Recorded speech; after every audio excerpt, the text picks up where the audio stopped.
The two big trends that I'm seeing in industry for offensive risk assessments, and a lot of this has been driven by work from MITRE, has been a shift to what I would call evidence-based security, which is, for years, there were a lot of opinions, potentially well-grounded by expertise, well-intentioned, but you can't drive security based on a feeling. We need to drive security based on the data science that's there.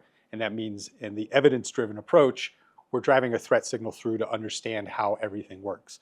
And there's two ways to do that. The first is the threat-driven way. How do I replicate an advanced persistent threat? How do I replicate ransomware? How do I replicate what I'm worried about and what the attacker might be doing? The second part of it would be controls-driven. Instead of thinking about it just from what might happen, what do I have in being able to evaluate those controls for their impact?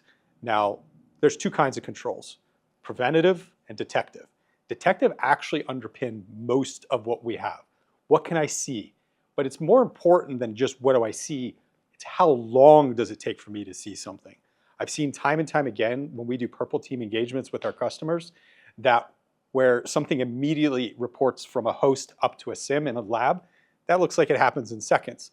In the real world, that's going to be a much longer piece of time. That can be hours, where you've done everything right, and it still takes hours before you even have the chance to have a human operator in your security operations center respond to an incident.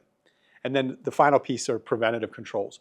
Where's that line that I can walk up to prevent what is potentially anomalous and malicious behavior without causing an impact to a legitimate business process?